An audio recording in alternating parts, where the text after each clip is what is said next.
In the steady rhythm of ancient Rome, beneath the grand pronouncements of senators and the marching cadence of legions, another kind of work unfolded in quieter spaces.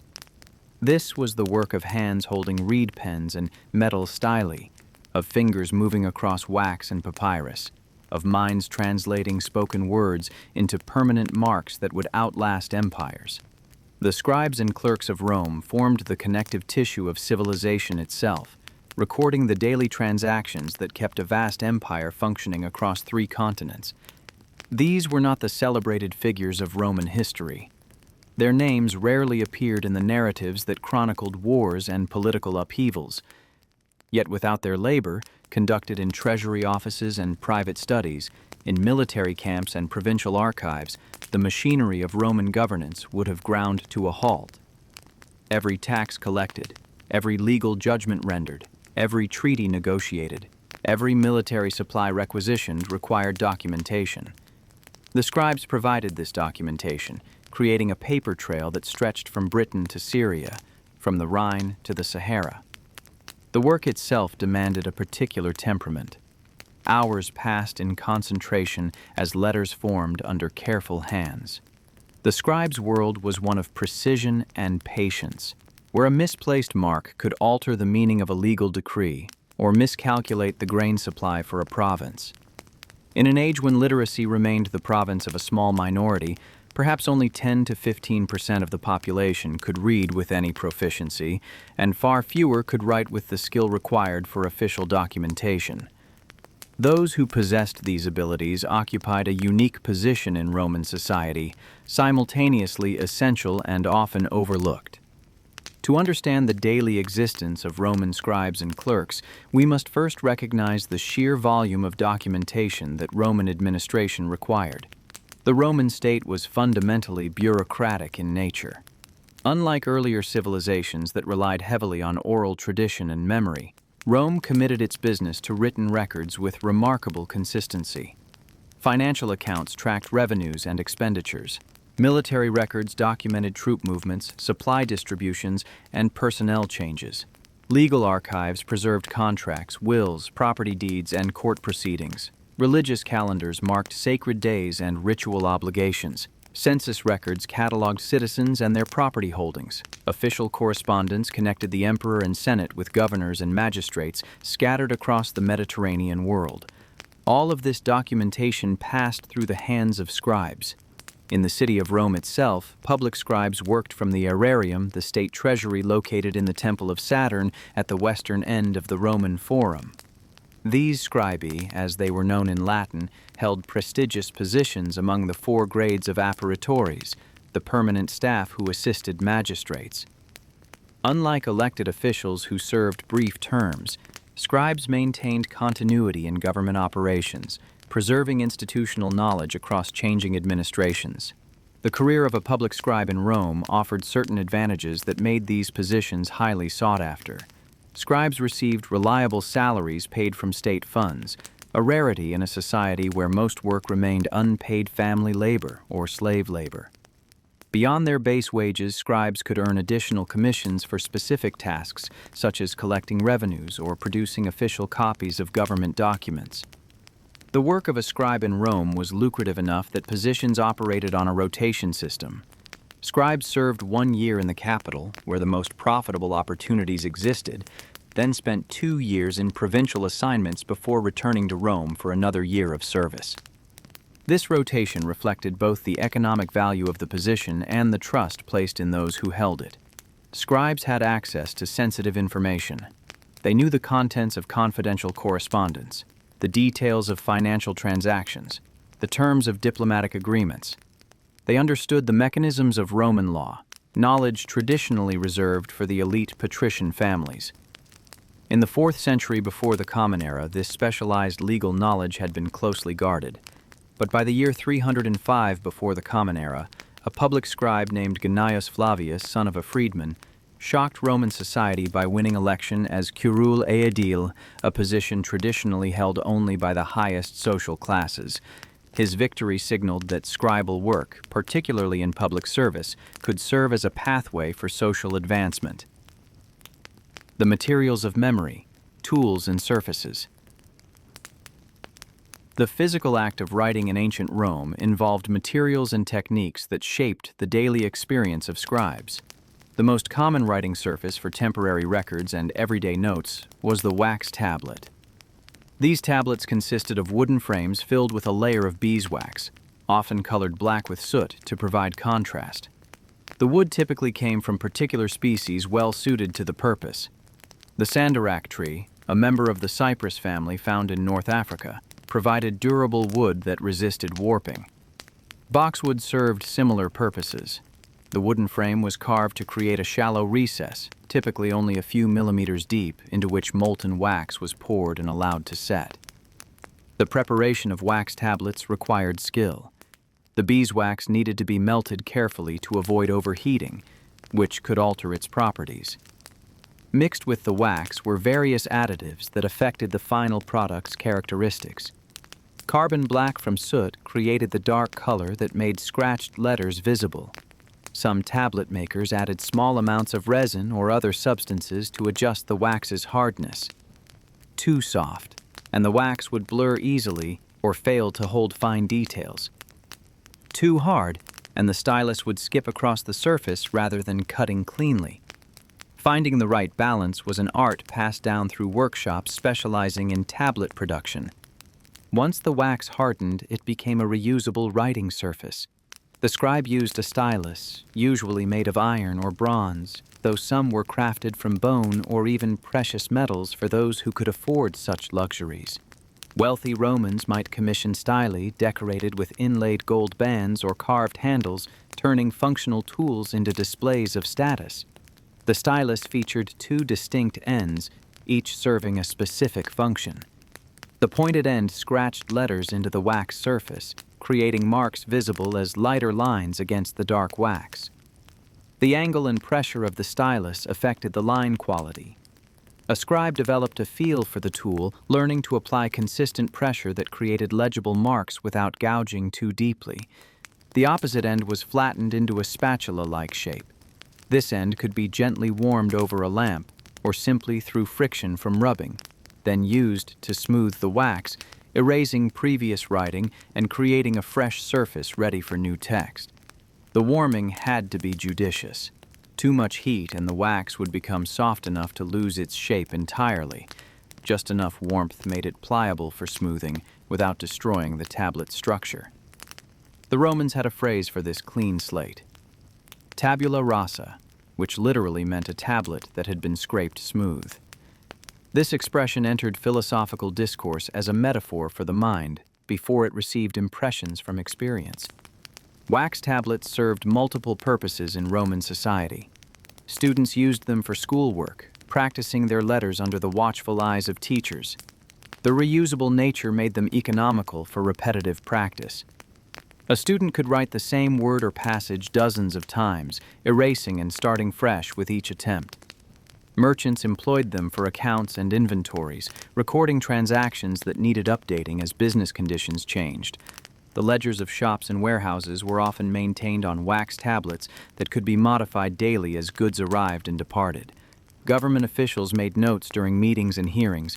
Personal correspondence could be scratched into wax. The tablets then bound together with cord or leather thongs and sealed with clay, or wax seals, impressed with signet rings. The seal served as proof that the message had not been read during transit. Archaeological excavations have recovered numerous examples of wax tablets, particularly from the Roman fort at Vindolanda near Hadrian's Wall in Britain, where waterlogged conditions preserved wooden materials that would have deteriorated elsewhere. The tablets from Vindolanda provide remarkable glimpses into daily Roman life. Among them are military records documenting troop strength and supply requisitions, personal letters between soldiers and their families, and even a birthday party invitation sent by one officer's wife to another.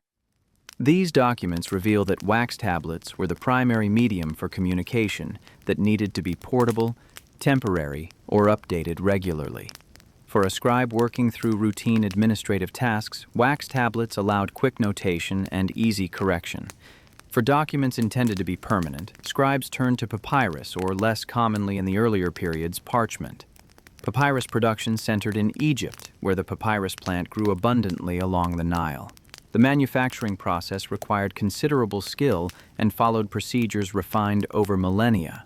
Workers harvested the papyrus stalks when they reached optimal maturity. The outer rind was stripped away, revealing the inner pith. This pith was cut into thin strips, ideally of uniform width and thickness.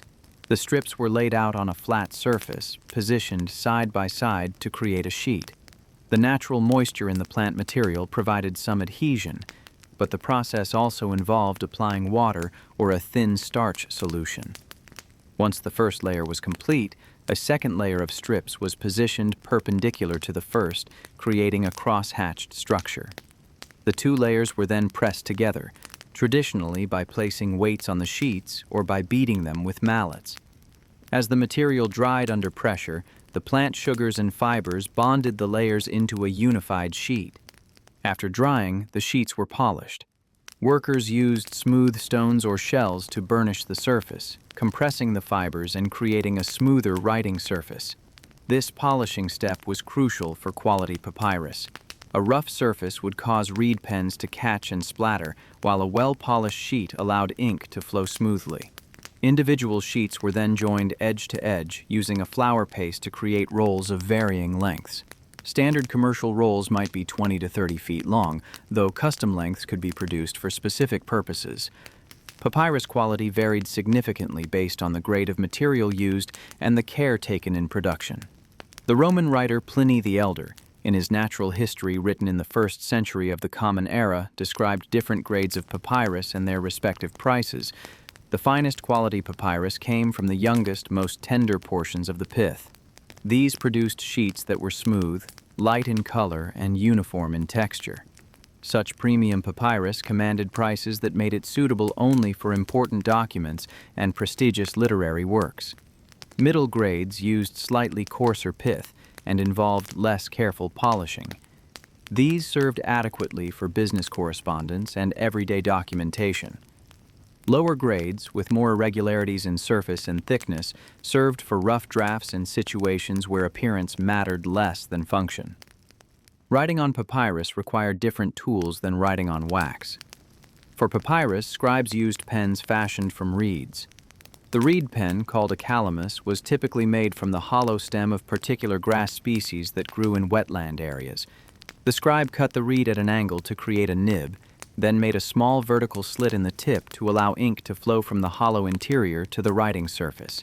The angle of the cut, the depth of the slit, and the width of the nib all affected the pen's characteristics. Different styles of writing required different pen preparations. Maintaining reed pens occupied a portion of the scribe's time. The soft plant material wore down with use, requiring frequent trimming to maintain a sharp edge. A scribe working through a long document might need to recut the pen several times during a single copying session. The tools for this maintenance were simple but essential. A sharp knife for cutting the reed and a small whetstone for keeping the knife properly honed. Ink production itself involved mixing carbon black, often derived from soot collected from oil lamps, with a binder such as gum arabic dissolved in water. The carbon black provided the pigment, while the gum arabic helped the ink adhere to the writing surface and prevented it from smearing once dry. The proportions mattered. Too much carbon and the ink became thick, clogging the pen and creating uneven lines. Too little and the writing appeared pale and difficult to read.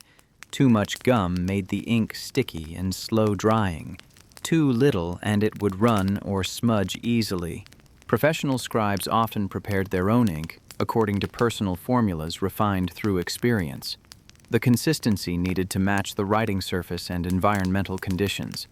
Dry air required slightly thinner ink to prevent it from drying in the pen. Humid conditions called for thicker ink to avoid excessive bleeding on the papyrus. Temperature also played a role.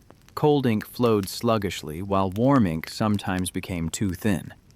This produced a black ink that, when properly prepared, remained legible for centuries. Archaeological discoveries continue to yield papyrus documents, with text still perfectly readable after 2,000 years. For important documents and decorative work, scribes sometimes used ink made with expensive pigments. Red ochre, an iron oxide pigment, was employed for rubrication. the practice of using red ink for titles, headings, and initial letters. The term rubric itself derives from the Latin word for red. Purple ink, made from costly dyes, sometimes marked documents of imperial origin or particular importance. The act of writing on papyrus demanded a steady hand and practiced technique. The scribe sat with the papyrus scroll partially unrolled on a desk or across the lap. Only a small section needed to be exposed at any time. As writing progressed across a section, the scribe would roll up the completed portion with the left hand while unrolling more blank papyrus with the right hand. This continuous rolling and unrolling prevented the full weight of the scroll from resting on the writing surface, which could cause smudging of fresh ink. Roman handwriting came in several styles depending on the purpose of the document. For formal inscriptions and high-quality literary texts, scribes employed capital letters known as capitalis rustica or capitalis quadrata. These scripts featured clear, well-proportioned letters that made for easy reading. Each letter was formed separately, with careful attention to consistent height, width, and spacing. The stroke order for each letter followed established patterns that promoted uniformity. For everyday documents, informal letters, and rapid notation, scribes used cursive scripts that allowed faster writing at the expense of some clarity. Old Roman cursive, used during the Republic and early Empire, featured connected letters and simplified forms. Letters might be joined within words, and the forms sometimes diverged significantly from their capital equivalents. New Roman cursive, which developed during the later Empire, established forms that would eventually evolve into medieval scripts. Specialists of state, the public scribe's domain. In the world of Roman public administration, particular types of scribes specialized in different areas of government service. The scribi questorii assisted the quaestors, magistrates responsible for financial administration and the state treasury. These treasury scribes handled the detailed work of tracking revenues and expenditures that kept the Roman state financially viable. They recorded tax receipts from provinces and Italian districts. They documented payments for military supplies, public construction projects, games and festivals, grain distributions, and the countless other expenses of government operation. The account books maintained by treasury scribes used columnar formats that allowed for systematic organization of financial data. Revenues were categorized by source and location. Expenditures were classified by purpose and recipient. Regular summaries aggregated the details into broader financial pictures that allowed magistrates to understand the state's fiscal position. The mathematical work involved was substantial. Treasury scribes needed to add long columns of figures, calculate percentages for various fees and taxes, convert between different currency units, and prepare reports that reconciled expected revenues with actual collections. Before the time of Cato the Younger in the 1st century before the Common Era, many quaestors had neglected the detailed work of treasury management, leaving much of the actual record-keeping to their scribal staffs with minimal oversight. This created opportunities for corruption. Scribes could falsify records, pocket revenue, or accept bribes to adjust accounts in someone's favor. Cato reformed this practice, taking active control of the treasury's operations and holding scribes accountable for accuracy and honesty in their work. He personally reviewed accounts, questioned discrepancies, and insisted on verification of all major transactions. Under his supervision, scribes found guilty of misconduct faced dismissal or prosecution. The treasury's reputation for efficiency and fairness increased significantly during Cato's tenure. His reforms established a model that subsequent quaestors were expected to follow, though not all maintained the same level of diligence. The treasury scribes themselves adapted to the new expectations. Those who valued their positions took greater care with their work, knowing that errors or dishonesty would be detected and punished. The poet Horace, writing in the 1st century before the Common Era, mentioned his own service as a scriba questorius in his autobiographical writings. Horace's father had been a freedman who worked as a coactor, a collector of payments at auctions. Despite humble origins, the elder Horace ensured his son received an education typically reserved for the children of wealthy families. Young Horace studied in Rome and later in Athens, developing the literary skills that would make him one of Rome's greatest poets. Upon returning to Rome, Horace purchased his position as treasury scribe. This practice of buying scribal positions was common by Cicero's time in the mid-1st century before the Common Era. The positions had become sufficiently valuable that prospective scribes would pay substantial sums for entry into what was called a decuria, essentially a company or class of scribes organized for administrative purposes. The decuriae functioned somewhat like modern professional associations, maintaining standards and managing the distribution of work among their members. Different decuriae specialized in different types of scribal work. The Scribae library focused on copying and document production. The Scribae serrarii worked with wax tablets, specializing in records that required frequent updating. Within each decuria, senior members guided newer scribes, maintaining traditions of practice and ensuring consistent quality. The decuriae also provided mutual support among members, helping scribes who fell ill or encountered personal difficulties. While the economic advantages of public scribal positions attracted many applicants, the social status of scribes remained somewhat ambiguous in Roman society. The Roman historian Tacitus noted that freedmen and their sons constituted a large proportion of public clerks. This connection with freed slave status meant that despite the importance of their work and the comfortable incomes they earned, scribes never achieved the highest levels of social prestige. Roman society maintained rigid distinctions between freeborn citizens and freedmen. Legal disabilities followed freedmen throughout their lives, limiting their political rights and social mobility. Cicero acknowledged that scribes formed a respectable class of men, but felt compelled to justify this characterization, suggesting he was conscious of widespread prejudice against a profession associated with servile origins. The tension between functional importance and social standing created a complex identity for scribes. They possessed education, stable income, and regular contact with powerful officials, yet they remained outside the circles of true elite power. This position shaped their worldview and ambitions. Some scribes accepted their station and focused on professional competence. Others sought advancement through their children, ensuring sons and daughters received even better educations that might open doors to higher social ranks. Learning the letters, training and education. The training required to become a competent scribe began early and demanded years of dedication. In wealthy Roman families, education started at home under parental guidance. Boys and some girls learned their letters from family members or hired tutors. The ideal Roman father, according to cultural traditions, personally instructed his son in reading, writing, mathematics, and moral principles. The younger Cato famously learned to read from his uncle, Marcus Livius Drusus, and absorbed political values through observation and conversation in his family's household.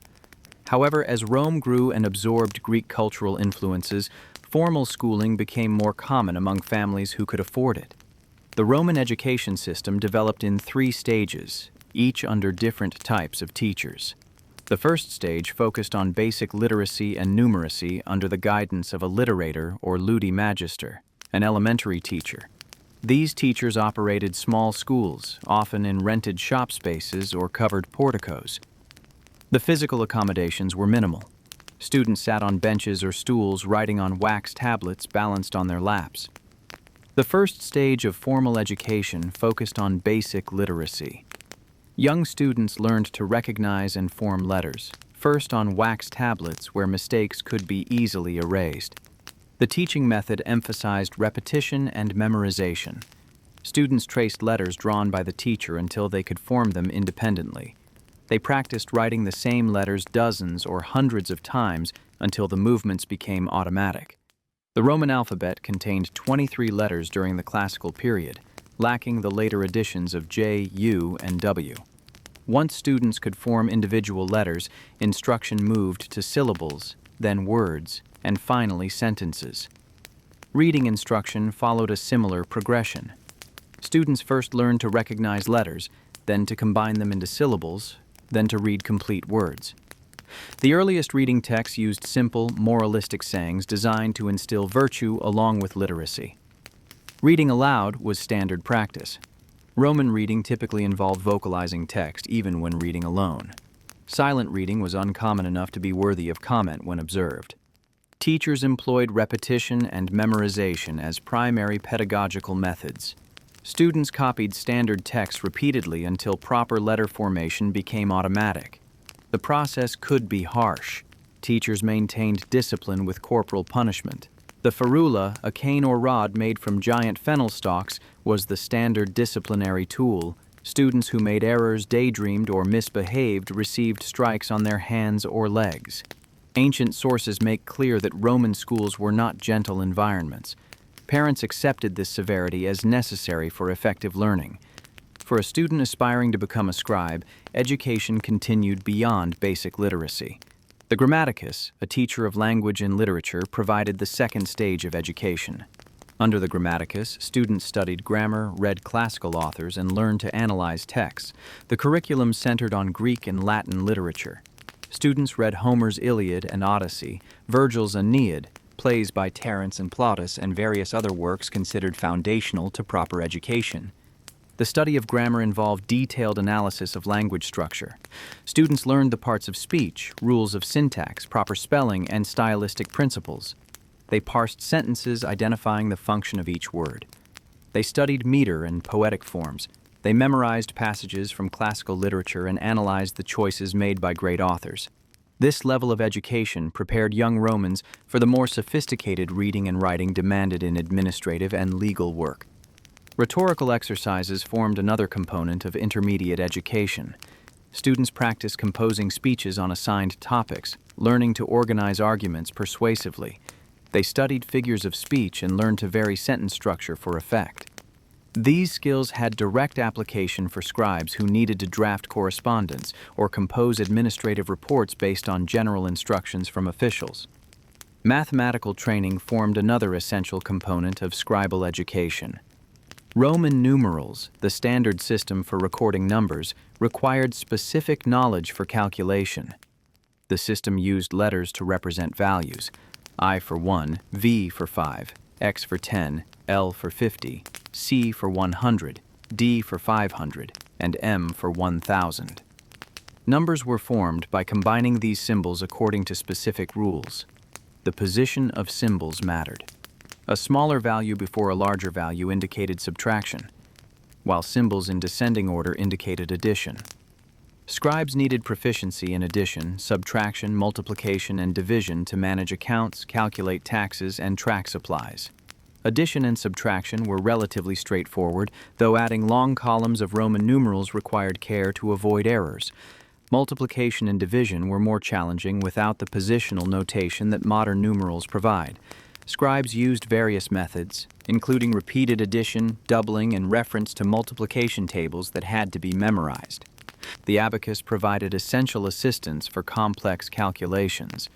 This counting device used beads or counters moved along rods or in grooves to represent different place values. A skilled abacus user could perform calculations quickly, then record the results in Roman numerals.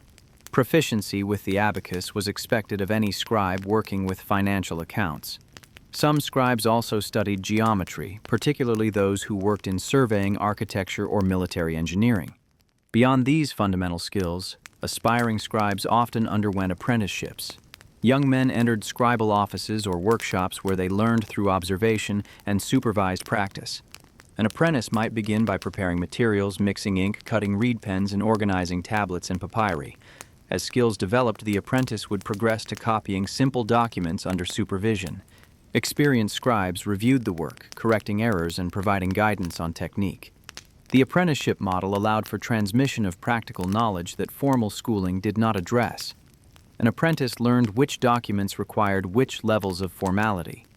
They discovered the organizational systems used in archives and how to file materials for efficient retrieval. They absorbed the unwritten protocols of scribal culture, learning how to interact respectfully with officials, while also knowing when to assert professional judgment. The Roman military specifically sought recruits with literacy and mathematical abilities for assignment to clerical duties. The military writer Vegetius, writing in the 4th or 5th century of the Common Era, specified that army recruiters should test potential soldiers for height, physical strength, and alertness, but in some cases should specifically select individuals for their knowledge of shorthand writing and expertise in calculation. These literate recruits could become immunes, soldiers exempted from the heaviest physical labor due to their specialized skills. Swift marks, the art of shorthand. In the imperial administration, the role of shorthand became particularly important. Shorthand, known as tachygraphy from Greek words meaning swift writing, allowed scribes to record speech at the speed of conversation. The development of Latin shorthand is credited to Marcus Tullius Tiro, the freedman and personal secretary of the orator Cicero. Tiro invented a system of abbreviated symbols, eventually known as Tironian notes or notae Tironiani, to transcribe Cicero's speeches and correspondence rapidly. Tiro himself represents a fascinating figure in the history of Roman literacy. Born into slavery in Cicero's household, Tiro demonstrated exceptional intelligence and capability from an early age. Cicero recognized these abilities and ensured Tiro received an education. As he matured, Tiro became indispensable to Cicero's work. He managed the orator's correspondence, maintaining connections with Cicero's vast network of friends, clients, and political associates. He assisted with research for legal cases and political speeches, compiling relevant precedents and arguments. The sheer volume of Cicero's written output created practical challenges. Cicero was among the most prolific writers of his age, producing speeches, philosophical treatises, letters, and various other works. He corresponded constantly with friends and associates throughout the Roman world. Keeping up with Cicero's dictation using conventional writing methods would have been difficult, if not impossible. Tiro's invention of shorthand solved this problem, allowing rapid transcription that captured Cicero's words as he spoke them. The historical record dates the first formal use of Tironian shorthand to the year 63 before the Common Era. During Senate hearings regarding the Catilinarian conspiracy, Cicero arranged for several expert shorthand writers trained in Tiro's system to be positioned throughout the Senate chamber. These scribes captured Cato the Younger's speech verbatim, preserving what became the only complete record of any of Cato's orations. Cato spoke forcefully against the conspirators, arguing for their execution rather than mere exile. The speech proved influential in the Senate's decision, and having a complete transcript ensured that Cato's arguments could be reviewed and referenced. The success of this early demonstration established shorthand as a valuable tool for government and legal proceedings. Senate debates, which often involved complex arguments citing precedents and legal principles, benefited from accurate transcription. Legal proceedings in courts similarly required precise records of testimony and arguments. The ability to produce verbatim transcripts enhanced the reliability of records and allowed for careful review of statements made during proceedings. Tiro's original system comprised approximately 4,000 signs. Each sign represented a word or common phrase, allowing trained scribes to keep pace with natural speech. The symbols themselves were abstract marks bearing no visual relationship to the words they represented. This arbitrary nature meant that learning the system required pure memorization rather than relying on pictographic hints. Tiro organized the signs systematically, grouping related words and using similar base forms for words within categories. Over the following centuries, the system expanded as other scholars and practitioners added new symbols. The philosopher Seneca is credited with systematizing the various editions, bringing the total to around 5,000 signs by the 1st century of the Common Era. Seneca's contribution involved more than simply adding symbols. He reorganized the entire system to improve its logical structure, making it easier to learn and use. His revisions became the standard version taught to subsequent generations of shorthand scribes. By the medieval period, Tironian notes had grown to encompass roughly 13,000 different symbols, though scholarly debate continues about whether all these symbols were actually in regular use. Medieval copyists collected and preserved Tironian lexicons, comprehensive lists matching symbols with their meanings. The largest of these lexicons, the Commentarie Notarum Tironianarum, survives in multiple manuscript copies. These medieval expansions of the system reflected both the spread of Christianity, which needed symbols for theological vocabulary, and the gradual accumulation of new terms over centuries of use. Learning shorthand required intensive study. A 2nd century contract from Egypt, preserved on papyrus, records the terms for teaching Greek shorthand to an enslaved child. The contract specifies a 2-year training period for a literate child to become proficient in shorthand. The curriculum began with memorizing basic signs for vowels, syllables, word endings, and common phrases. Students then progressed to learning compound signs, where a basic symbol was modified with dots or dashes to create related meanings. The training methodology emphasized repetition and speed development. Students first learned to recognize symbols, studying them until they could identify each mark instantly.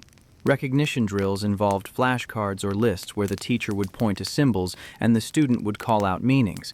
Once recognition was solid, students practiced writing the symbols, developing the muscle memory to form them quickly and accurately. Finally, students progressed to dictation exercises, transcribing text read aloud at increasing speeds. The system was entirely conventional rather than pictographic, meaning the symbols bore no visual resemblance to their meanings. This made shorthand more secure for sensitive communications, but also more difficult to learn and remember. A document written in Tironian notes was completely opaque to anyone who had not studied the system. This encryption quality made shorthand valuable for military communications and diplomatic correspondence. Messages could be sent with less risk of interception, providing useful intelligence to enemies. Despite the difficulty, or perhaps because of it, shorthand acquired significant prestige in certain contexts. Among the Romans, unlike the Greeks who sometimes viewed shorthand as servile knowledge, educated men studied tachygraphy as a practical skill. Julius Caesar reputedly employed as many as 4 secretaries simultaneously, dictating different documents to each. His legendary capacity for multiple tasks at once extended to written communication. While conferring with visitors about one matter, he might dictate letters on entirely different subjects to secretaries positioned around his office. The Emperor Titus was noted for his proficiency in shorthand. Unlike most emperors who relied entirely on secretarial staff for written communication, Titus could take his own notes in tachygraphy. This skill allowed him to record private thoughts and observations without depending on scribes whose discretion might be uncertain. The popularity of shorthand among the Roman elite reflected a pragmatic appreciation for efficiency in managing the enormous volume of communication that characterized imperial governance. The practical applications of shorthand extended across multiple domains. In the Senate, shorthand writers recorded debates and speeches for preservation in state archives.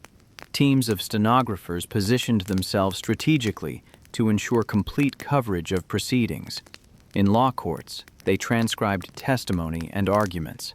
The ability to produce complete verbatim records improved the administration of justice by allowing judges to review precisely what witnesses had said rather than relying on memory or incomplete notes. Government officials used shorthand for taking notes during meetings and diplomatic negotiations. The private nature of shorthand allowed officials to record observations and assessments that they would not want others present to read. Authors employed shorthand secretaries to capture their dictation. Many Roman writers composed by speaking their thoughts aloud to scribes who transcribed in shorthand, later producing clean copies in standard script. This method allowed authors to work more naturally, following their train of thought without interruption for the physical act of writing.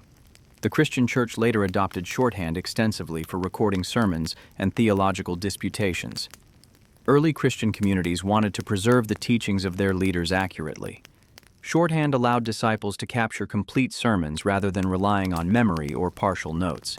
Theological debates, which sometimes involve complex arguments about doctrine, benefited from complete transcription that captured exactly what each participant had said.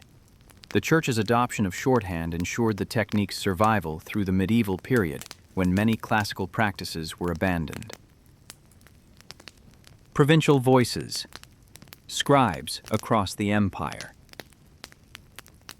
The Roman Empire's vast geographic extent created variations in scribal practices across different regions. While the fundamental techniques remained consistent, local conditions, languages, and administrative traditions influenced how scribes worked in different provinces. Egypt, with its ancient scribal traditions predating Roman rule by millennia, maintained distinctive practices even after incorporation into the empire.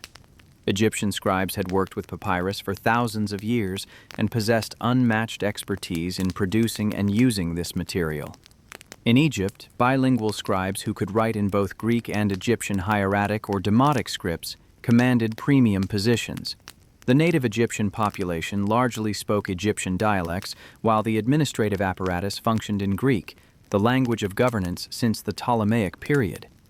Roman rule did not change this linguistic landscape significantly. Scribes who bridged the language gap were essential for tax collection, legal proceedings, and administrative communication between the government and the governed population. The survival of documentary papyri from Egypt provides an unusually detailed picture of provincial scribal work. The dry climate preserved papyrus that would have deteriorated in wetter regions. Archives and refuse heaps in Egyptian villages have yielded tens of thousands of documents spanning centuries. These include tax receipts, legal contracts, census declarations, private letters, school exercises, and literary texts. The sheer volume of surviving material from Egypt creates an imbalanced picture. Historians know far more about scribal practices in Egypt than in other provinces, though this knowledge provides valuable insights that probably apply more broadly. In the western provinces such as Gaul, Britain, and Spain, scribal culture developed as Roman administration established itself. These regions lacked the long literate traditions of Egypt or the eastern Mediterranean. Native populations largely relied on oral tradition, with writing existing primarily among small elite groups, if at all. Roman conquest brought literacy as an administrative necessity. Provincial governors needed scribal staffs to manage taxation, military supply, legal proceedings, and communication with Rome. The tablets from Vindolanda in Britain reveal how scribal practices functioned on the empire's northern frontier. Military scribes at this fort near Hadrian's Wall maintained detailed records of troop strength, supply inventories, and daily operations. They drafted correspondence between the fort commander and other officials. They produced accounts tracking expenditures for materials and wages. The work these military scribes performed in a remote frontier post matched the practices of scribes in Rome itself, demonstrating the standardization of administrative procedures across the empire. In Syria and other eastern provinces, Greek remained the dominant language of administration and commerce. Scribes in these regions typically worked in Greek rather than Latin, though some knowledge of Latin was valuable for communication with Rome. The eastern provinces had their own ancient scribal traditions. The use of papyrus and parchment, the organization of archives, the training of scribes. All these practices drew on local precedents as much as on Roman models.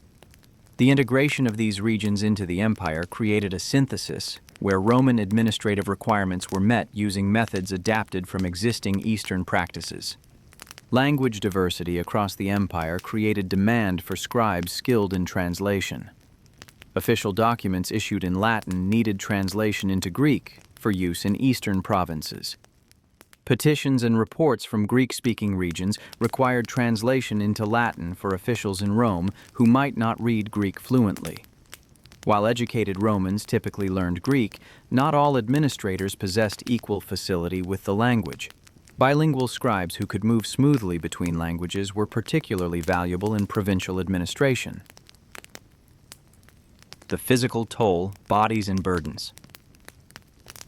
The physical demands of scribal work left their marks on those who practiced the profession. Hours spent in seated positions, maintaining careful control of hand and wrist movements, took a cumulative toll on scribes' bodies. The most common complaint involved hand and wrist pain from repetitive motions. A scribe writing for 6 to 8 hours daily, or sometimes longer, stressed the small muscles and tendons of the hand. The constant gripping of stylus or pen, the repeated motions of forming letters could lead to chronic pain and sometimes permanent damage. Vision problems affected many scribes as they aged. The close work of reading and writing, often in less than ideal lighting conditions, strained the eyes. Ancient lighting technology provided only oil lamps and candles for work after sunset or in windowless rooms. These produced flickering light that caused eye fatigue. Scribes who spent decades at their work frequently experienced declining visual acuity. Some developed what we would now recognize as presbyopia, the age-related difficulty focusing on close objects. Posture-related problems also plagued professional scribes. Maintaining a hunched position over a desk or writing surface for extended periods stressed the spine and shoulders. Back pain was common among scribes, though ancient sources mention it only occasionally. The general acceptance of physical discomfort as an inevitable part of life meant that complaints about work-related pain rarely found their way into written records unless the pain became debilitating. The medieval period, which inherited Roman scribal traditions, preserved more explicit complaints about the physical demands of copying. Marginal notes in medieval manuscripts occasionally include scribes' comments about cold fingers, aching backs, and tired eyes. One frequently copied complaint reads, "3 fingers write, but the whole body labors." While these medieval notes postdate the Roman period, the underlying physical realities of scribal work remained essentially unchanged. Roman scribes almost certainly experienced similar discomforts, even if they left fewer written complaints. The materials themselves posed certain hazards. Ink could irritate skin, particularly for scribes who frequently got it on their hands. The carbon black used in ink production was essentially soot, which could cause respiratory irritation if inhaled regularly during ink preparation. Some pigments used for colored inks contained toxic metals. Lead-based white was sometimes used for writing on dark surfaces. Verdigris, a copper compound used for green ink, was also toxic. Scribes who worked extensively with these materials faced slow accumulation of toxins in their bodies. Errors and corrections. The pursuit of accuracy. Despite careful training and attention to detail, errors crept into scribal work. The nature of hand-copying texts made some level of error inevitable. Tired eyes might skip a line, causing the scribe to omit a passage. Similar-looking words might be confused. Homophonic words might be substituted when working from dictation. Memory could fail, causing a scribe who looked away from the exemplar to misremember what they had just read. Roman scribes employed various strategies to minimize errors. The most basic was simply careful attention. Professional pride motivated many scribes to work accurately. Their reputation depended on the quality of their output. Scribes known for producing error-filled copies found it harder to secure commissions or maintain employment. Beyond personal motivation, institutional practices provided additional safeguards. For important documents, a second scribe might review the copy against the original, checking for discrepancies. This proofreading process caught many errors before documents entered circulation. In book production workshops, senior scribes specialized in review work, using their experience to spot common types of errors. They marked corrections in the margins or between lines of text. Some corrections were incorporated into the main text by erasing the error and writing the correction in its place. Others remained as marginal annotations. The methods for physical correction varied by medium. On wax tablets, errors were simply erased by smoothing the wax. On papyrus, corrections required different approaches. Small errors might be scraped away with a knife, carefully removing the top surface of the papyrus where the ink had soaked in. The scribe could then write the correction in the cleared space. This method worked for brief corrections but could damage the papyrus if used extensively. For longer corrections or when scraping was impractical, scribes made notations above the line or in the margins. A system of marks indicated where corrections belonged. Marginal corrections might be linked to their proper place in the text with small symbols.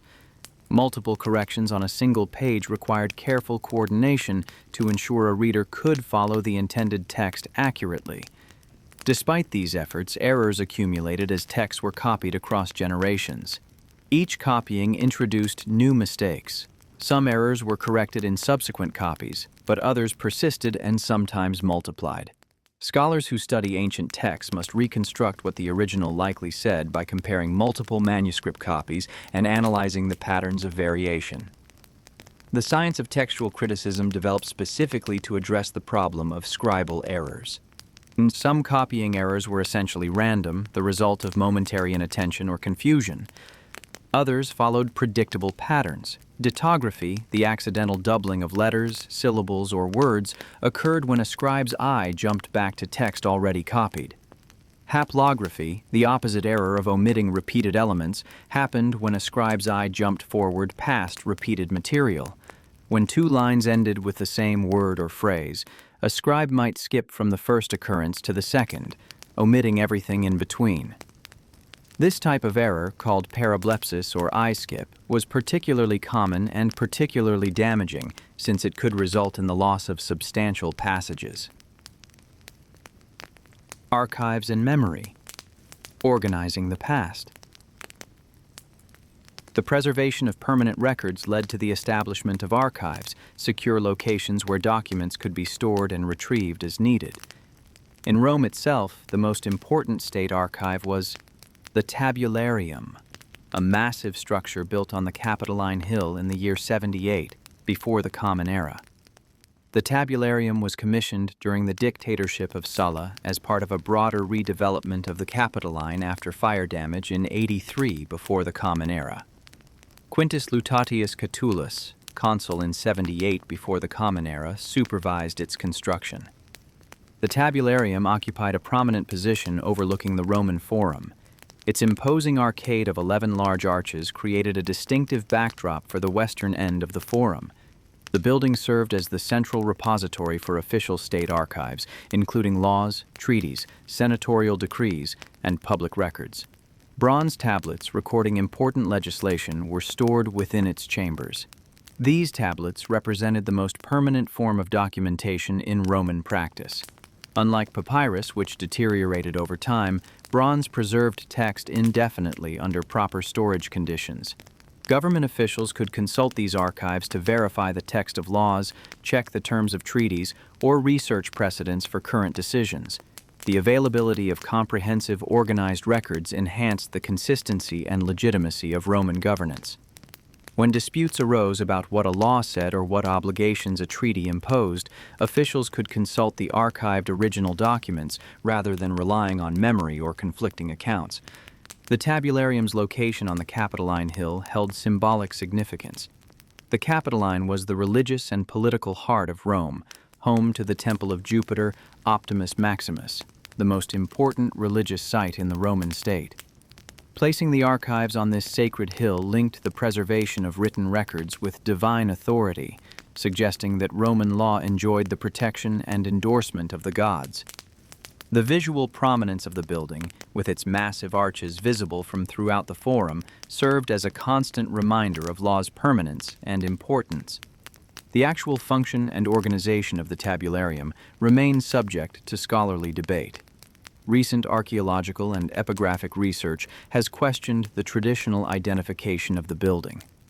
Some scholars argue that tabularium was a generic term for any records office, not necessarily the name of one specific building. Others suggest that the structure traditionally called the tabularium may have served multiple functions, including religious and administrative purposes beyond simple record storage.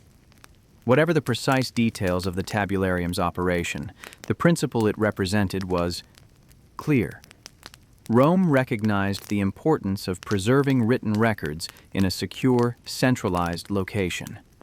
Other tabularia existed in various Roman buildings and temples, serving as smaller archives for specific institutions or purposes.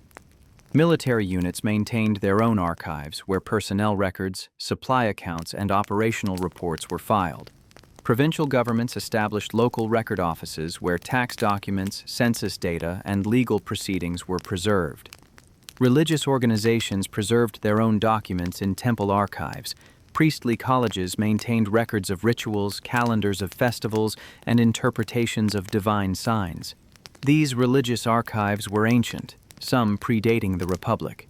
The pontifical records maintained by the College of Pontifices included the Annales Maximi, yearly chronicles that noted important events, religious observances, and various phenomena considered significant. These annales represented some of Rome's earliest historical records. The network of archives throughout the Roman world created a documentary infrastructure that supported the continuity of legal and administrative systems across centuries. The existence of preserved records allowed for consistent application of laws and policies over time. Legal precedents could be researched and cited. Property ownership could be proven through archived deeds. Treaties remained binding because their terms were recorded and accessible. The scribes who worked in these archives performed essential but unglamorous work. Archival scribes filed documents according to organizational systems that would allow later retrieval. The specific systems varied by archive and type of document, but most followed logical principles. Documents might be organized chronologically, recording when they were created or filed. They might be organized by subject matter, grouping related documents together. They might be organized by geographic origin, separating documents from different provinces or regions. Complex archives used multiple organizational levels. Documents might be first divided by broad category, legal, financial, military, religious, then subdivided chronologically within each category, and finally arranged by specific subject within each time period. This hierarchical organization allowed users to narrow their search progressively, moving from general to specific. Archival scribes maintained catalogs and indices to help users locate specific documents. These finding aids listed what documents the archive held and where each was stored. A catalog might note the title or subject of a document, its date, and its physical location within the archive. More sophisticated systems included cross-references, allowing users to find documents related to a particular topic, even if filed under different headings. The physical storage of documents required careful consideration. Papyrus needed protection from moisture, insects, and rodents. Archive rooms were ideally dry and well ventilated. Documents were stored in containers that kept them clean and organized. Pigeonholes built into walls provided spaces for scrolls. Wooden boxes or ceramic jars protected documents from dust and pests. Labels indicated what each container held. Archival scribes also produced copies of archived documents when needed for legal proceedings or administrative reference. Rather than removing fragile originals from the archive, scribes made copies that could be consulted or submitted as evidence. This practice protected originals from handling damage while still making information accessible. The copies themselves required certification to establish their authenticity. Archive officials would attest that a copy accurately reproduced the archived original, adding their seal or signature to certify the document. Over time, archival materials deteriorated even with careful storage. Papyrus became brittle, ink faded, and text became difficult to read. Archival scribes checked the condition of stored materials, identifying documents showing signs of deterioration. Damaged documents needed recopying before the original text became illegible. This preservation copying was crucial for maintaining the archive's value. If documents deteriorated past legibility before being recopied, the information was lost forever. Private service, secretaries and households.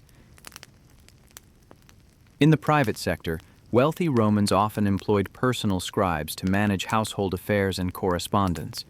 These private secretaries handled a master's written communication, drafted letters, maintained accounts, and organized documentation. And so, the scale of employment varied with the wealth and needs of the household. A moderately wealthy Roman might employ a single secretary. The very wealthy maintained entire staffs of specialized scribes. The relationship between a master and a skilled personal secretary could become quite close, with the secretary serving not merely as a clerk, but as a trusted advisor and confidant. The most famous example of such a relationship is that between Cicero and Tiro. Tiro began as Cicero's enslaved secretary, but became far more than a simple clerk. He managed Cicero's voluminous correspondence, maintaining connections with hundreds of friends, clients, and political associates spread across the Roman world. Tiro assisted with research for speeches and legal cases, compiling relevant precedents and organizing supporting materials. He accompanied Cicero on travels, managing practical arrangements while also handling correspondence and documentation. He participated in literary discussions and contributed his own observations. Cicero valued Tiro's abilities so highly that he eventually freed him, an act that transformed their legal relationship but did not fundamentally change their working partnership. After achieving freedom, Tiro continued to serve Cicero by choice rather than compulsion.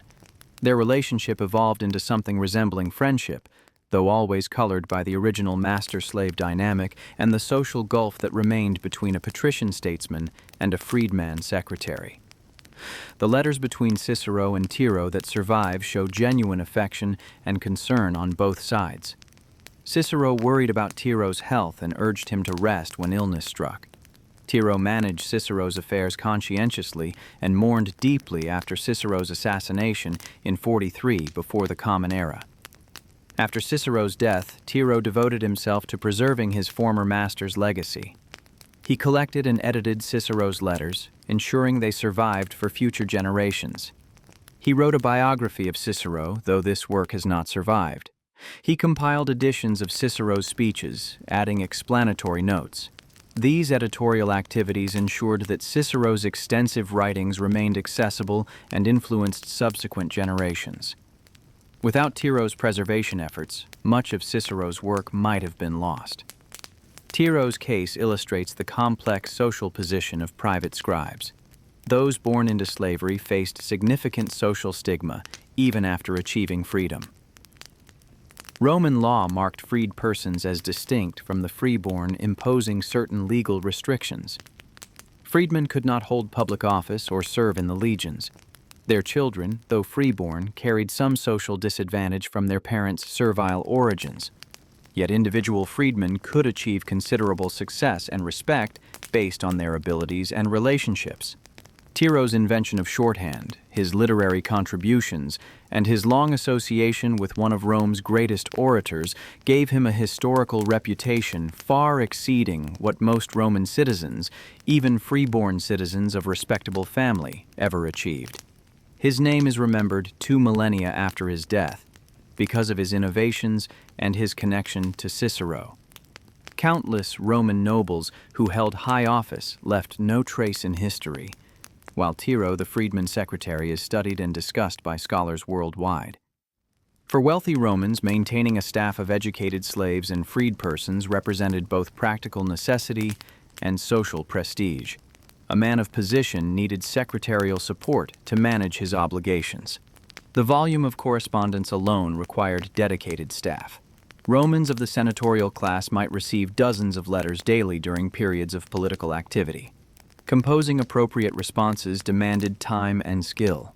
Beyond correspondence, wealthy households generated administrative paperwork.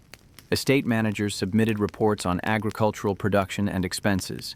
Business ventures required accounts and documentation. Legal affairs involved contracts, wills, and various other documents. Managing all this paperwork without clerical assistance would have been overwhelming. Employing educated slaves also demonstrated wealth and refinement. The quality of a household staff reflected the owner's status. Owning educated, cultured slaves signaled sophistication and resources. The ability to offer secretarial services to friends, as Atticus did for Cicero, functioned as a form of gift-giving that strengthened social bonds. Lending one's scribes to copy texts for friends was a common favor among the Roman elite. Private secretaries might accompany their masters on travels, conducting business correspondence from wherever their master happened to be. They might attend social gatherings to take notes on conversations or record poetry and speeches delivered at dinner parties. Literary gatherings in wealthy households sometimes featured readings of new works or recitations of classics. A secretary might record these performances or take notes on discussions that followed. Private secretaries also helped their masters prepare for public speaking engagements. A Roman aristocrat involved in politics needed to deliver speeches in the Senate, in law courts, and at public assemblies. Preparing these speeches required research into relevant precedents, organization of arguments, and polishing of language. Secretaries assisted with all these tasks. They might draft preliminary versions that their master would revise. They might compile research materials from the household library. They might make copies of the finished speech for distribution. Managing a master's library represented another secretarial duty in households with significant book collections. Wealthy Romans took pride in their libraries, which might contain hundreds or even thousands of scrolls. Organizing these collections, cataloging their contents, acquiring new works, and maintaining the physical materials required ongoing attention. A household librarian, who might be the same person as the master's main secretary or might be a separate specialized position, oversaw these tasks. The daily work of a private secretary thus varied considerably depending on the master's interests and activities. A senator heavily involved in politics might keep his secretaries busy with political correspondence, speech preparation, and liaison with supporters and allies. A wealthy landowner might employ secretaries primarily for estate management, reviewing reports from farm managers and tracking revenues from agricultural production.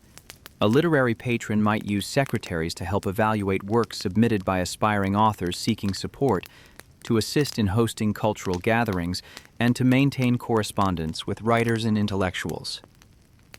Women's hands, female scribes. Women could also work as scribes and secretaries, though in smaller numbers than men. Several Latin inscriptions from Rome identify women as libraria, female secretaries, or clerks. Among those whose names survive are Magia, Pyrrhi, Virgilia, Euphrosyne, and others. An unnamed freedwoman is mentioned, as is Hapate, a shorthand writer of Greek who died at age 25. Corinna worked as both storeroom clerk and scribe. 3 women are specifically identified as literary assistants: Tyche, Herma, and Plaetorii. A 2nd century marble relief from Rome depicts a female scribe seated on a chair, holding a writing tablet, apparently in conversation with a butcher cutting meat at a table. This image suggests women scribes worked in commercial settings, maintaining business records such as inventories and accounts. The scene appears to show a routine business interaction, with the scribe recording a transaction or verifying an account while the butcher continues his work. The relatively small number of documented female scribes compared to men reflects both the limited literacy rates among women and the social expectations that restricted women's public roles. Roman education primarily focused on boys, though girls in wealthy families often received instruction in reading and writing. The curriculum for girls, however, typically ended earlier than for boys. While elite boys continued to higher studies in rhetoric and philosophy, girls were expected to focus on domestic skills and preparation for marriage and household management. Those women who did become scribes likely came from families that valued education and provided their daughters with training usually reserved for sons. Some families in intellectual circles, particularly those with Greek cultural connections, maintained more egalitarian educational practices. Greek culture had traditions of educated women, and Roman families that embraced Greek learning sometimes extended education to daughters as well as sons. Female literacy served various practical purposes even within traditional social roles. A woman managing a large household needed to read accounts, write instructions to servants, and correspond with suppliers and agents. The more complex the household, the more literacy became a practical necessity for effective management. Wealthy women might personally oversee household accounts, reviewing expenditures and ensuring resources were used efficiently. In business contexts, women who inherited commercial enterprises or who worked in family businesses might need scribal skills to maintain records and conduct correspondence. Roman law allowed women to own property and conduct business, though often through male agents or guardians. Women merchants, though not numerous, certainly existed. Evidence from Pompeii and other sites shows women running shops, workshops, and other commercial ventures. These businesswomen would have needed basic literacy and numeracy, and some employed female scribes to handle more extensive documentation. The evidence for female scribes, while limited, demonstrates that gender was not an absolute barrier to scribal work. Women capable of reading and writing could find employment in contexts where literacy was required. The social prejudices and legal restrictions that limited women's public roles certainly constrained opportunities for female scribes compared to their male counterparts. Yet some women successfully navigated these constraints and established themselves in scribal professions. Guilds and associations, the professional community. Roman scribes, like many other occupational groups, organized themselves into professional associations. These collegia brought together practitioners of similar crafts or professions for mutual support, social connection, and professional advancement. Scribal collegia operated in Rome and in major provincial cities, creating networks that spanned the empire. These associations served multiple functions. Most basically, they provided social community for members. Being a scribe, particularly one of freedman status, could be socially isolating. The broader Roman social world often excluded those of servile origin from full participation. Within scribal collegia, members found acceptance and fellowship among peers who shared similar backgrounds and occupations. The associations organized social gatherings, religious observances, and mutual aid arrangements. Collegia maintained funds to assist members who fell on hard times. If a scribe became ill and could not work, the collegium might provide financial support to help the family through the crisis. If a member died, the collegium would ensure proper burial and might assist the widow and children. These mutual aid functions were particularly valuable for freedmen scribes who lacked the extended family networks that supported free-born Romans. Professional standards and training represented another function of scribal associations. Senior members mentored younger scribes, passing on techniques and knowledge. The collegia sometimes established standards for work quality, though enforcement varied. A scribe known for consistently poor work might face pressure from the association to improve or find another occupation. Maintaining the reputation of the profession benefited all members, creating incentives for collective quality control. The associations also served as social spaces where scribes could relax away from work. Members gathered for dinners, celebrations of festivals, and various social activities. These gatherings reinforced professional bonds and created opportunities for networking. A scribe might learn of job opportunities through collegium connections. Recommendations from respected senior members could help younger scribes secure positions. Religious observances formed an important component of collegial activity. Each association typically honored particular deities. Scribes might especially venerate Minerva, goddess of wisdom and crafts, or Mercury, god of commerce and communication. The collegium would maintain a shrine, sponsor sacrifices on festival days, and organize processions honoring their patron deity.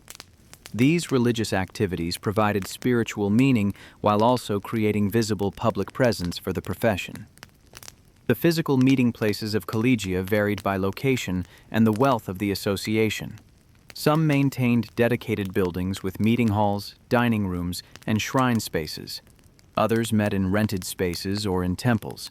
The associations that owned property often derived income from renting out spaces to fund their activities. Wealthier collegia might own multiple properties, building endowments that ensured long-term financial stability. Leadership positions within collegia carried honor and responsibility. Elected officers managed the association's affairs, maintained its property, organized events, and represented members' interests. These leadership roles provided opportunities for distinction that were otherwise scarce for freedmen and others of modest social status. A scribe who served effectively as collegium officer gained respect within the professional community and sometimes beyond it. The economics of books, production and trade.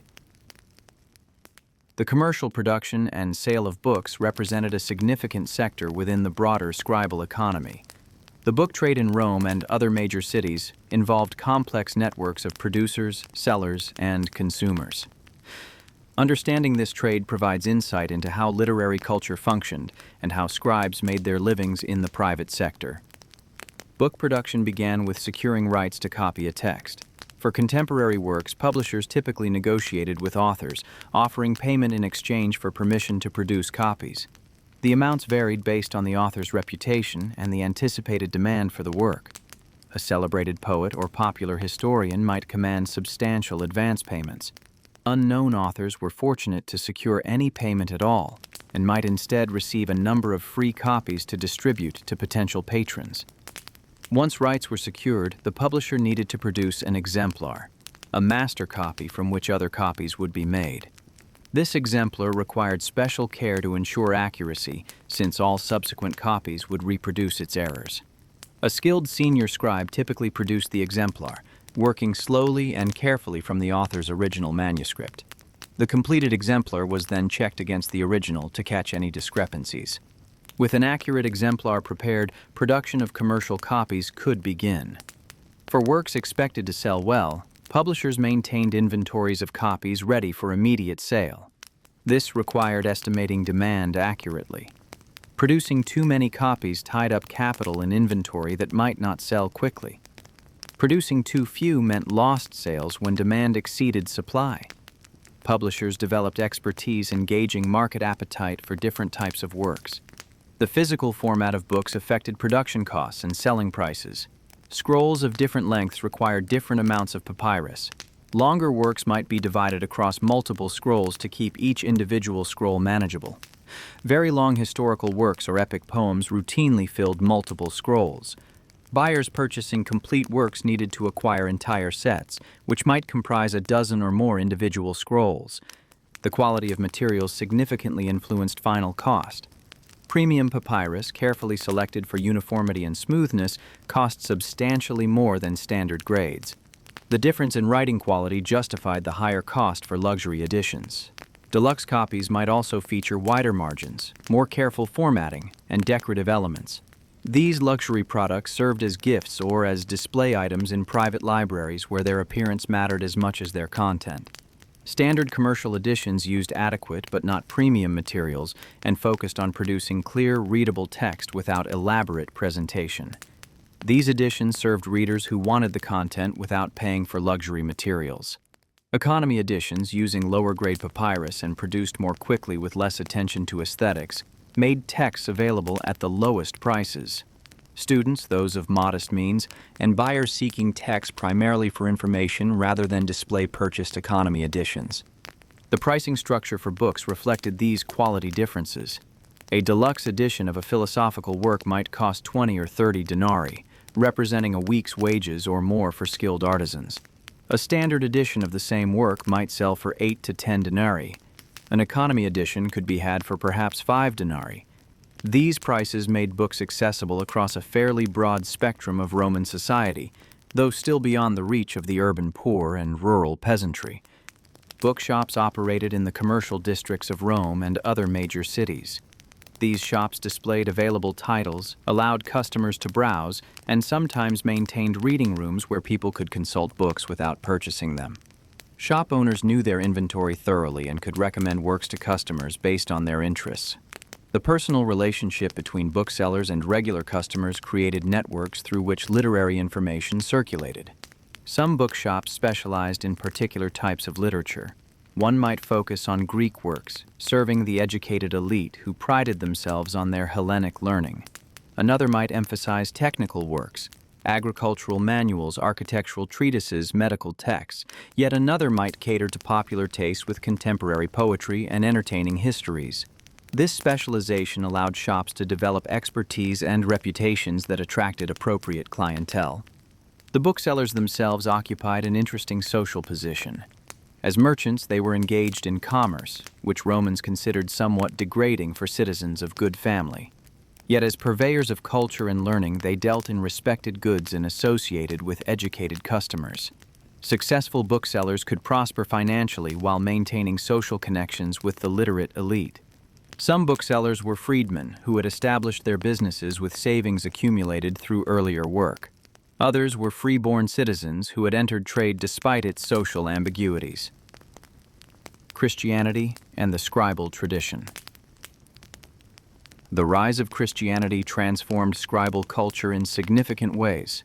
Early Christian communities scattered across the eastern Mediterranean and beyond needed to preserve and disseminate the teachings of their faith. The letters of Paul and other apostolic figures required copying and circulation to distant congregations. Accounts of Jesus' life and teachings needed to be written down and shared. As Christianity developed theological sophistication, doctrinal texts, liturgical materials, and devotional works all required scribal labor. The earliest Christian scribes were typically believers who possessed literacy rather than professional copyists. They worked within their communities to reproduce texts needed for worship and instruction. The quality of these early Christian manuscripts varied considerably. Some were produced by skilled scribes who brought professional training to their religious work. Others were clearly the work of less experienced copyists whose devotion exceeded their technical ability. Unlike pagan scriptoria that operated primarily as commercial enterprises, early Christian copying was motivated by religious commitment rather than profit. Scribes produced texts for their communities and for sister congregations, spreading the faith through the written word. This missionary purpose infused Christian scribal work with spiritual significance. Copying scripture or theological texts was not merely technical work, but a form of religious service. The Christian preference for the codex over the scroll represented a significant development in book history. While pagan literature continued to circulate primarily in scroll format through the 2nd century and beyond, Christians rapidly adopted the codex, the bound book format that eventually became universal.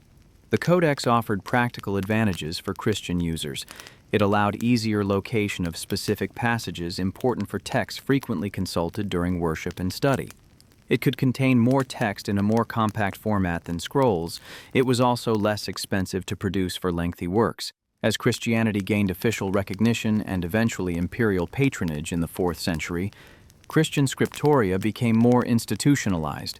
Bishops and major churches established copying operations to produce the manuscripts needed for expanding Christian communities. Monastic scriptoria, which would dominate medieval book production, emerged during this period. Monks devoted themselves to copying scripture and devotional works as part of their religious discipline. The transition from pagan to Christian dominance in scribal culture took generations. 4th century scriptoria still produced both Christian and classical texts. Educated Christians valued classical literature and philosophy even as they committed themselves to their faith. Jerome, the scholar who translated the Bible into Latin, was also deeply learned in classical literature. Augustine drew heavily on pagan philosophy in developing Christian theology. The great church libraries of late antiquity contained both biblical texts and classical works. The preservation of classical literature through the medieval period depended largely on Christian scribes who copied pagan texts alongside religious works. Monks in medieval scriptoria maintained the knowledge that reading and writing were valuable skills. They preserved grammatical learning, rhetorical techniques, and literary appreciation developed in the classical world.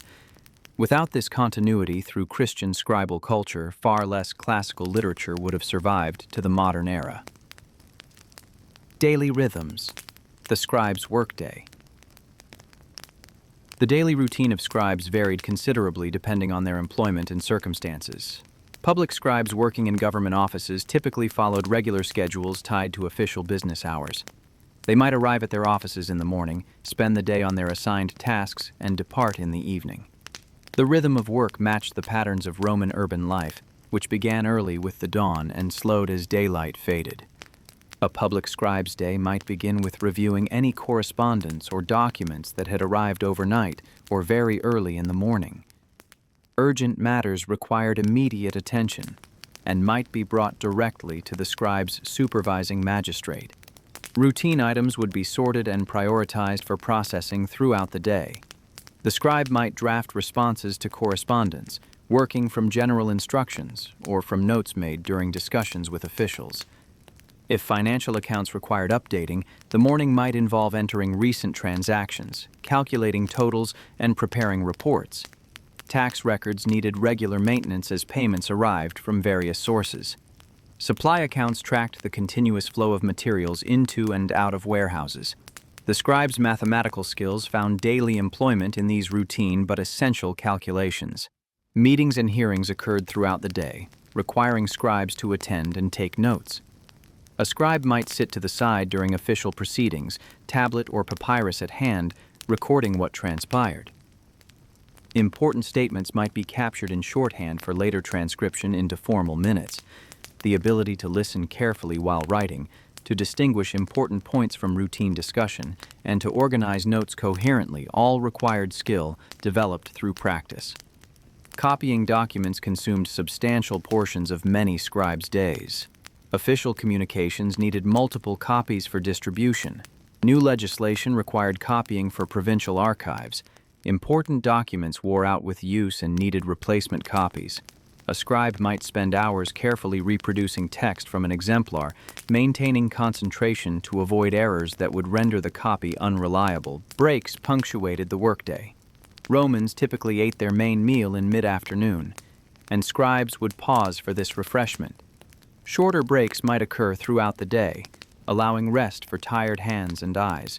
Some scribes used breaks to socialize with colleagues, discussing work matters, or simply relaxing.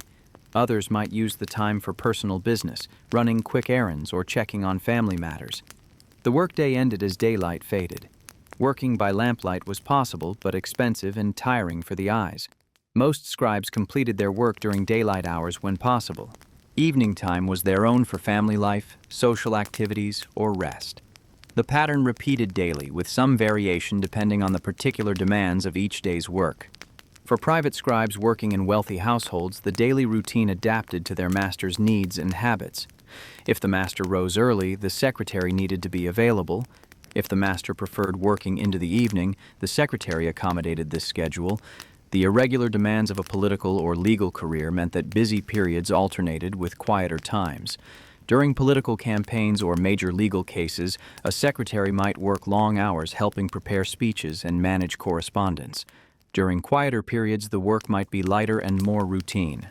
Literary scribes working in commercial scriptoria followed rhythms tied to production demands. When a popular work appeared and demand surged, scribes might work long hours producing copies quickly. During slower periods, they might work reduced hours or take on other projects.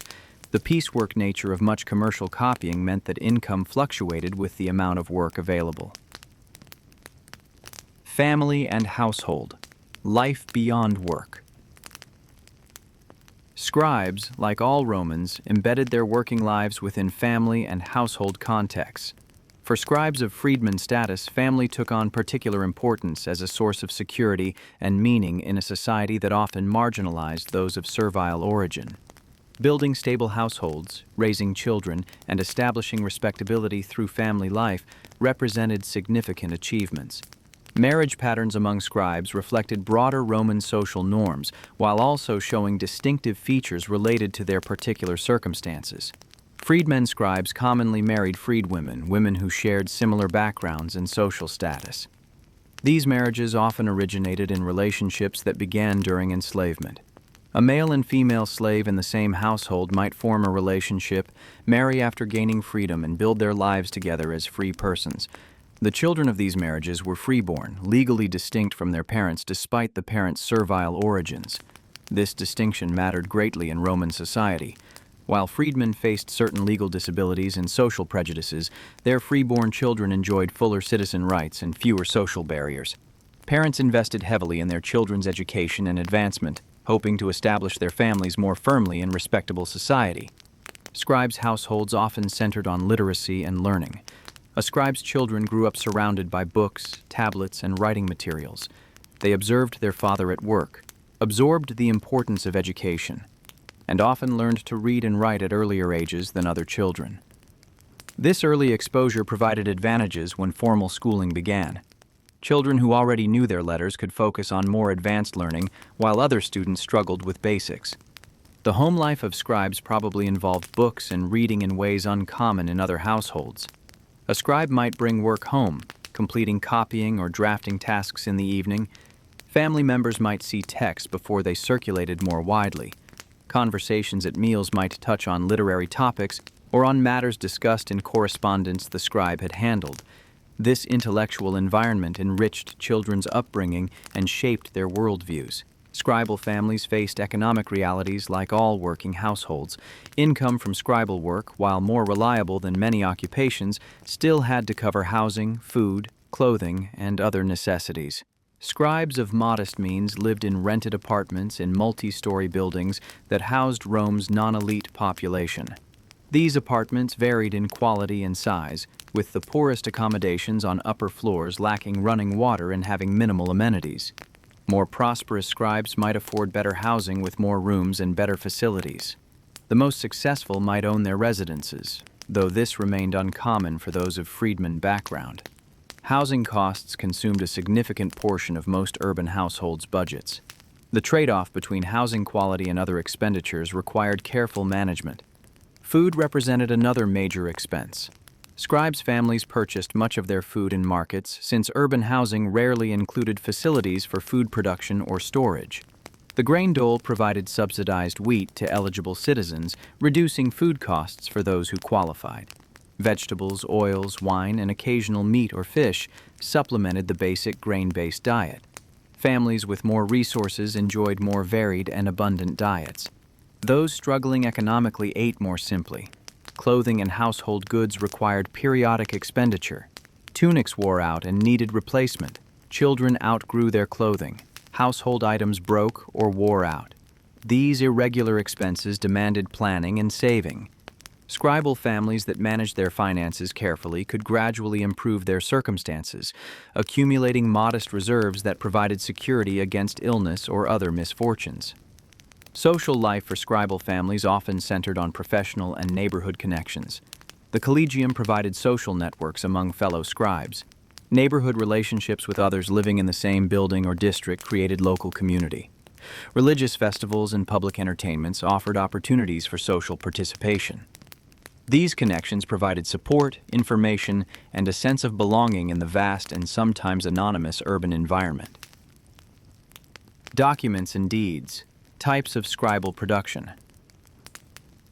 Roman scribes produced an enormous variety of document types, each with its own conventions and requirements. Legal documents formed a major category of scribal work. Contracts recording business agreements, loans, sales, partnerships, and various other transactions required careful drafting to establish the terms clearly and meet legal requirements. Roman law recognized certain formulas and phrases as legally significant. A contract that omitted required language or failed to include essential elements might not be enforceable. Wills represented particularly important legal documents. Roman law placed great emphasis on testamentary freedom, allowing citizens to dispose of their property as they wished within certain constraints. A properly executed will required witnesses, typically 7 Roman citizens, who would sign the document. The testator would sign or seal the will, and the witnesses would add their signatures and seals. Scribes who specialized in drafting wills needed knowledge of inheritance law to ensure their clients' wishes would be honored. Property deeds documented the transfer of ownership for land, buildings, and other valuable assets. These documents identified the parties involved, described the property being transferred, stated the consideration given in exchange, and recorded the terms of the transfer. Archived copies of property deeds established chains of ownership that could be verified if disputes arose. Scribes working in property transactions needed familiarity with local geography and property descriptions to draft accurate deeds. Marriage contracts, while not required for all marriages, were common in arrangements involving substantial property. These documents specified what property each spouse brought to the marriage and what would happen to it if the marriage ended through death or divorce. The complexity of Roman marriage law and property rights made skilled scribal work valuable in drafting clear, enforceable agreements. Court documents formed another major category. When cases went to trial, scribes recorded the proceedings, documenting testimony, arguments, and judgments. These records served as official accounts of what transpired, allowing for appeals and providing precedents for future cases. The stenographic skills of shorthand writers were particularly valuable in court settings, where witnesses and advocates might speak at length. Tax documents consumed enormous amounts of scribal time and materials. Tax collectors needed records of who owed what amounts, what had been paid, and what remained outstanding. Property assessments, census declarations, and various other documents fed into the tax system. Provincial administration depended heavily on taxation to fund operations, making accurate tax records essential. Scribes working in tax collection dealt with mountains of routine paperwork, recording countless individual transactions that collectively generated imperial revenue. Military documents included personnel records tracking the service of individual soldiers, supply accounts documenting the distribution of equipment and provisions, and operational reports recording movements and activities. Military scribes maintained unit rosters showing who was present for duty, who was detached on special assignment, who was ill or injured, and who had died or been discharged. These personnel records determined pay, supplied information for veteran benefits, and provided administrative continuity as soldiers rotated between units or assignments. Supply records tracked the flow of materials that kept armies functioning: food, weapons, clothing, tools, construction materials, animals, and countless other items needed to be requisitioned, transported, issued, and accounted for. Military scribes documented all these transactions, creating paper trails that allowed commanders to know what resources they had available and that helped prevent theft and waste. Letters and correspondence represented another vast category of scribal production. Official correspondence between government officials, personal letters between friends and family, business communications between merchants and agents, all these required scribal labor to compose, write, and often copy.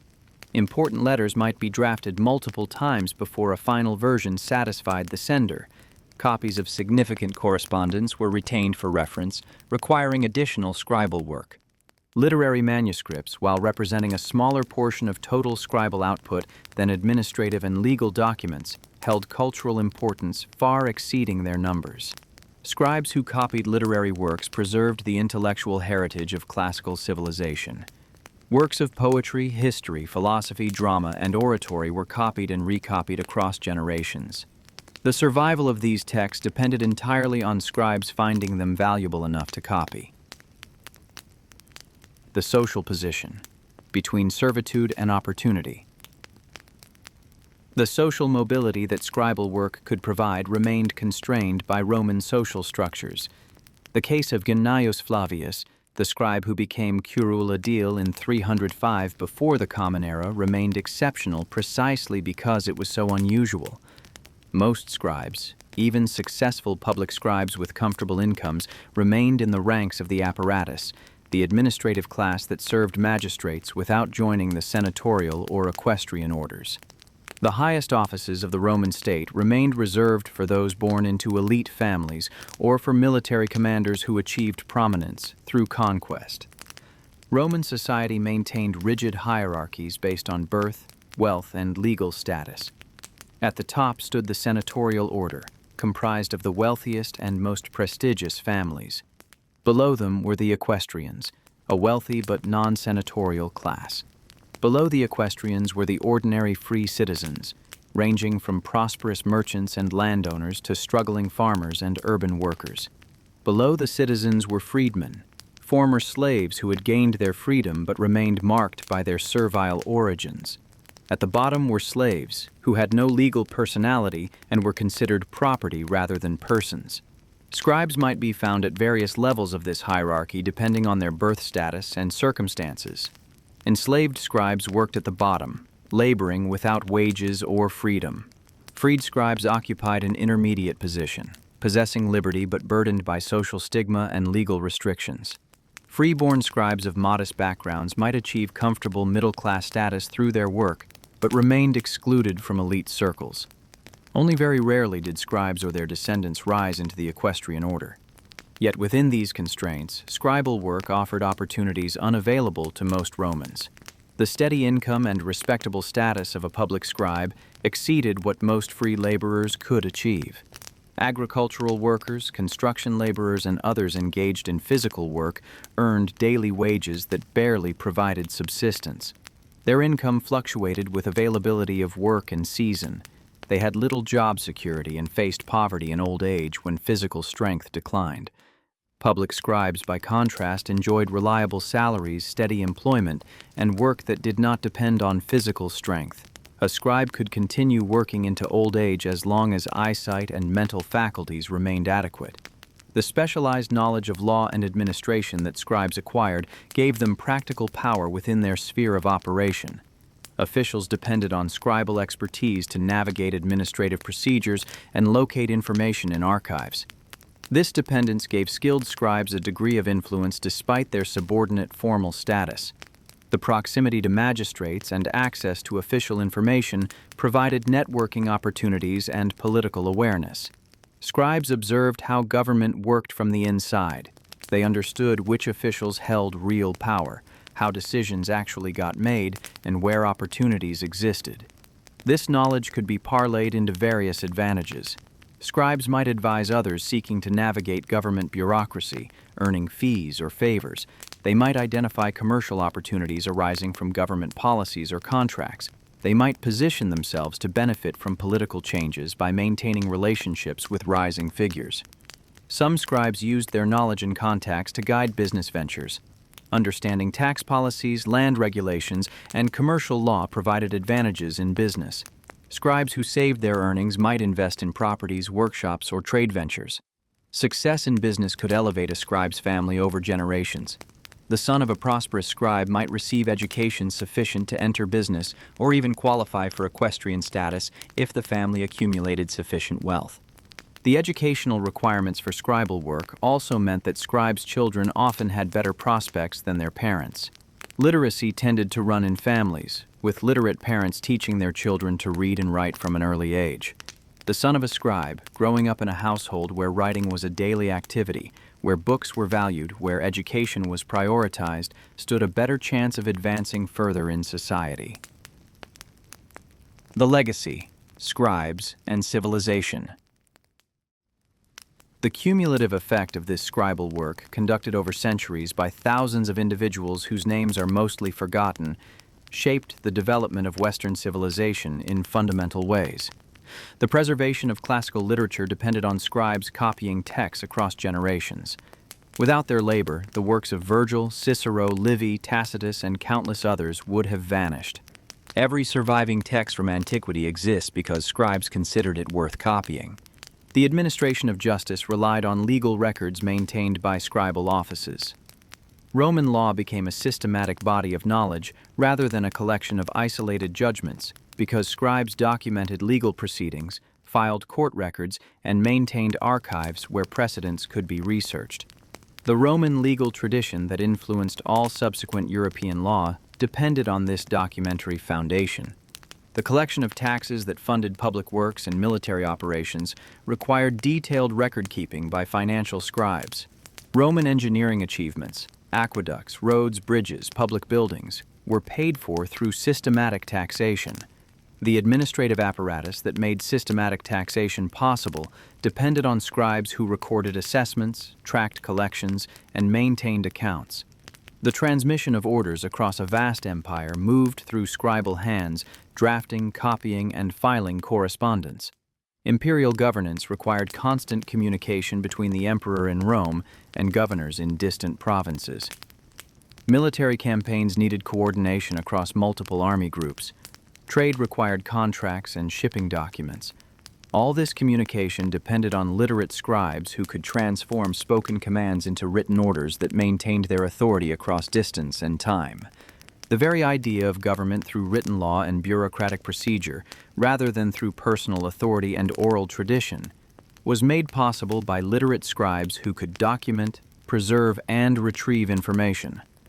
When we speak of Roman law as a foundation of modern legal systems, we acknowledge not just the brilliance of Roman jurists who developed legal principles, but also the mundane labor of scribes who recorded those principles, copied legal texts, filed court proceedings, and maintained the archives that allowed law to function as a consistent, accessible body of knowledge. The transition from ancient to medieval Europe played out partially in scriptoria, where monks and clerics replaced commercial librarii as the primary copyists of texts. These medieval scribes consciously saw themselves as preserving ancient knowledge, even as they created new Christian literature. They copied the works of Virgil and Cicero alongside the Church Fathers. They maintained the techniques of book production developed by Roman scribes while adapting them to new formats like the Codex, the bound book that eventually replaced the scroll. Through the medieval period, the Renaissance, and into the early modern era, handwritten documents remained the only means of preserving and transmitting written knowledge.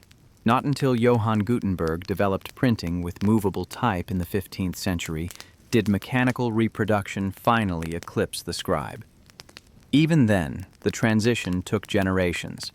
Hand-copied manuscripts continued to circulate alongside printed books for decades.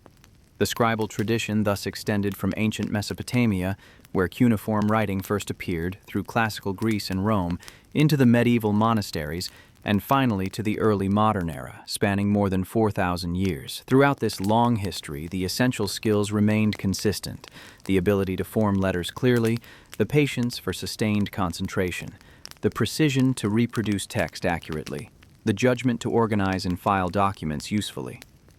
In ancient Rome, these skills found employment across many sectors of society. Public scribes served in government administration. Military scribes maintained army records. Legal scribes documented court proceedings and drafted contracts. Financial scribes tracked revenues and expenditures. Literary scribes copied books. Private secretaries managed household affairs and correspondence. Religious scribes kept temple records and calendars. Each type of scribal work contributed to the functioning of Roman civilization. The men and women who performed this work occupied an interesting position in the social landscape.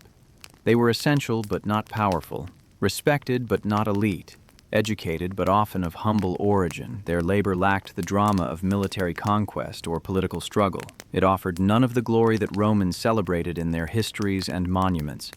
Yet without this quiet work of clerks and scribes, without the daily recording and filing and copying that sustained administrative systems, the empire could not have functioned. Consider the scale of documentation involved. Every legion maintained detailed personnel records, supply inventories, and operational logs. Every province generated tax rolls, census data, legal proceedings, and administrative correspondence. Every temple kept religious calendars and financial accounts. Every major household produced a stream of letters and business documents. The volume of writing required across the empire was enormous. Only a large corps of trained scribes could manage this documentary demand. The physical remains of this scribal work continue to emerge from archaeological sites. Papyrus fragments from Egypt preserve letters, contracts, tax receipts, and literary texts. Wax tablets from Vindolanda reveal military administration and personal communication. Stone inscriptions throughout the former Roman world display laws, honors, dedications, and memorials, final copies of texts that first existed as drafts on papyrus and wax. Each of these documents passed through scribal hands at some stage of its creation. Modern scholars who study ancient Rome depend heavily on this documentary evidence. Without the work of ancient scribes, we would know far less about Roman society, economy, law, culture, and daily life.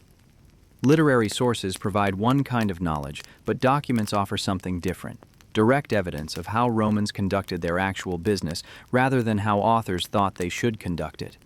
A real tax receipt from Roman Egypt tells us more about taxation in practice than any theoretical treatise. A real military supply request reveals logistical realities better than any strategic manual. The irony is that the very people who created this documentary record, the scribes themselves, left few personal traces.